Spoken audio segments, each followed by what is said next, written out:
With all but essential businesses closed for the lockdown, many people are either working from home or not working at all. But should you be paid in full or only the wage subsidy? Can you be told to take annual leave? And what about essential workers? Do they have to make the choice between getting paid or their health or the health of someone else in their bubble? We put a call out for your questions earlier and have received so many. Joining me now on the phone to answer as many as possible is employment law advocate Ashleigh Fechney. Ashleigh, thanks for joining us. We will try and get through as many of these as we can. Shall we start with wage subsidies? A lot of questions around this. The first one is regarding essential workers who have either been put off sick themselves or aren't working in order to protect someone at their home or have children that they have to look after. They've been told to use their annual leave. Are they entitled to the wage subsidy? Okay, well, if we break that down, if someone is sick and they are potentially had the COVID-19, then they are eligible for what used to be the leave subsidy. I understand that's now been wrapped up with the wage subsidy. So if you're sick and you're concerned that it could be COVID-19, your employer should be paying you for 2 weeks, and that can be reviewed. If you are high risk, there is currently no subsidy available to you, and you'll need to use your annual leave or sick leave. But I understand from the government's announcement today that there is an intention to release funding options. Now, parents, this is something I have had a lot of questions about, essential workers that can't work. And unfortunately, this group of people are currently slipping between the cracks. There's no funding. There appears to be no intention to fund. And in that case, they can only use their annual leave and sick leave. Okay, so can an employer still ask you to use annual leave even if they have applied for the wage subsidy? So the government has made this very clear that the expectation is that if an employer is receiving the wage subsidy, they can't require an employee to use their annual leave instead of getting paid this wage subsidy. Okay, so you should get the wage subsidy and you shouldn't be forced to use your annual leave. Another person, similar lines, but they say if the employer is refusing to give them the wage subsidy, and this worker says that they have offered to top it up to 80% out of their annual leave, where can they go? Because they say they're afraid if they report them, they'll be made redundant. What are their options? At the moment, there aren't many options, but I do know that the government are looking to set that up. So I understand they want to set up, first of all, a public list of companies that receive the wage subsidy, and second of all, a reporting line. The employees should not be made redundant as a response to this, but if employers acted perfectly, I wouldn't have a job. And my hope is that this line would have some sort of anonymity to it. Right, so we're waiting to see if there's basically a dob your employer line to come on. This one is interesting. They say the employer is still taking PAYE, KiwiSaver, student loans and other deductions from the wage subsidy before I get paid. Is that okay? Yes, so the purpose of the wage subsidy is to help the employer pay its obligations to the employee, and so that means it will be subjected to tax. Okay, so still all the same deductions apply. This is an interesting one which has just come in, Ashleigh. So this is someone who was supposed to start work in the last 10 days, right? So the company, once the lockdown started, put off the start date for this person. Now they have been sent a letter saying not even a deferred start date, that's it, no job for you, I'm afraid, because of the conditions. They've offered an ex gratia payment to this person who has moved cities to take up this new job, but say there's now no job for them, even though the contract was all signed and sealed before this happened. So what is this person's options? So the Employment Relations Act states that an employee also includes a person that's intending to work. So this person would fall inside that category and could possibly look to raise a personal grievance for an unjustified dismissal, so long as that redundancy was not carried out fairly or reasonably. But if this employer, in my view, should have applied for the wage subsidy for this employee, and they should have at least had that. Right. So is the ex gratia payment, is that sort of almost categorised as a redundancy payment, is it, in some way? It could be. I would need to see a bit more about what that payment looks like, or it could be a settlement. But basically, the person who, the company that was offering the job should really be, in the first instance, looking to get the wage subsidy and taking this person on because the deal was already signed and sealed. Absolutely, and I think that if anyone's looking to make a redundancy, that is one situation they should be considering, that the employee could have at least been paid the wage subsidy. That's the purpose of it. Okay. This one's actually from an employer. They say we're a low profit margin essential service whose income loss would be about 25%, so outside of the scope of the wage subsidy package. So for people listening, you have to be able to prove a 30% reduction in your income. They go on to say, what are we supposed to do with our employees that have to stay home because they've got dependents to look after? Several of our employees are in this position and we can't afford to keep them on sick leave. They have a labour-based job, so they can't work from home. Do we fire them? We don't want to, but it seems like there is no other option, this employer is saying. So first off, the employer is only required to pay them their sick leave, and once that exhausts, there's nothing else they need to pay. The second option is they should maybe consider getting casuals on for that period. It's too risky to look to dismiss this employee during the time, and they also have to consider that they may be at risk of discriminating against these employees. I would highly recommend against it, but if it was an absolute last resort, definitely seek legal advice because you'd be opening yourself up to significant risk. Okay, so they have to pay the sick leave, talk to their workers about casual contracts perhaps, and take some legal advice if they feel they can't afford those options. Certainly. All right. Now, paid parental leave. This is coming up a little bit too. This person says, my paid parental leave is due to end this week.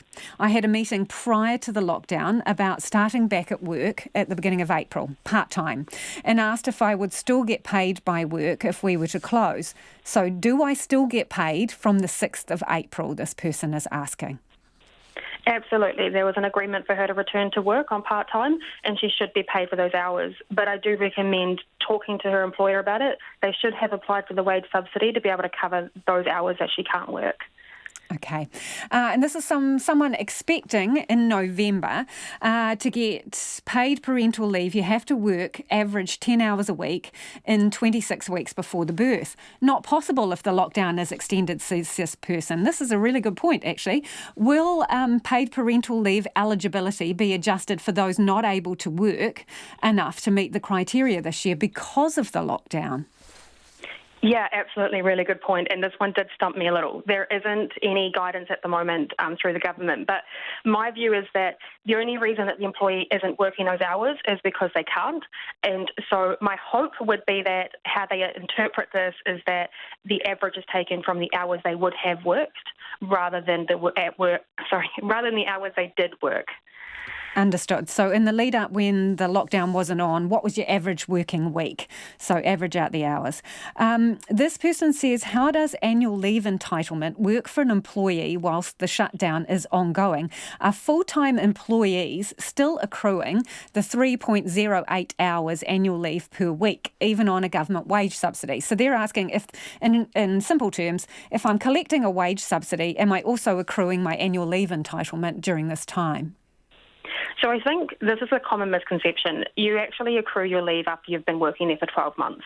So even though most of us do get on our paychecks that it accrues a little bit at a time, you are entitled to 4 weeks leave after you've been working there for 12 months. So you will be accruing leave during this time. It just might be a question as to how much that leave is worth at the end of all of this, because you're supposed to be paid out by your relevant daily pay or average daily pay.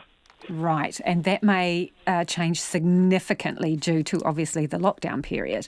And we're getting a few questions that are similar to this one, Ashleigh. As a full-time employee, I'm still yet to be told by my employer if I'm being paid or not, let alone if my wages are now reduced to 80%. Is this acceptable? And if after numerous emails I'm still not getting any definitive answers, what options do I have? This is absolutely not acceptable. Employment relationships are meant to be founded on a principle of good faith. We're supposed to be talking to each other. Employers are supposed to be open about their situation. So if this isn't happening, then they're not really meeting their obligations. The unfortunate thing is that there's not much we can do to compel them to reply. And my advice for the employee in this situation would be to wait until your first paycheck. And if there are issues, if you haven't been paid properly, then you might need to seek legal advice to see if you can get maybe a bit of a more pushy letter to get them to respond. Got you. So again, this is about new jobs, people who are sort of in that sort of, holding pattern where they were due to start a new job during the lockdown period. They've signed a contract, were due to start during lockdown, but can't start because of the lockdown. Are you entitled to any pay or the subsidy? Absolutely, they should be entitled to at least the subsidy. Again, they were a person intending to work. That isn't covered by employment law, and their employer should have applied for the wage subsidy for them. So in the first instance, what do? Contact the person who was taking you on and say, have you applied for the work subsidy? Have you counted me in your calculations? Absolutely, and I would definitely recommend that happens, because as much as employees are crying out for information right now, employers are as well. So I think the first thing to touch base is to talk to them and tell them that you are now aware that you're a person intending to work and you're eligible for the subsidy, and ask if they've done it. All right, this one says, this one's just come in. If I've been called into work to do 1 to 2 hours work, should I be paid for this on top of the wage subsidy, or should I not expect any more? So I would say at the very least it's meant to be the wage subsidy. The thing to remember about this is the wage subsidy is to help the employer meet its obligations to its employee. So if you're supposed to be getting your minimum hours of work, and if they can't guarantee that, this is what the subsidy is meant to help with. So definitely you can work up to the wage subsidy, but anything more it should be in wages. This one is a really interesting one, and it looks slightly off. This person says, what happens if you're contacted by your employer and asks you to supply your details, saying they want to apply for the COVID-19 subsidy funds for wages, and then you're made redundant the next day? Gosh, well, my understanding of the wage subsidy is that you sign a declaration once the employer applies for it, and this declaration says that you won't make people redundant. So already the employer would be breaching its obligations to government. In terms of its obligations to the employee, if this redundancy hasn't been done fairly or reasonably, they may have grounds for a personal grievance.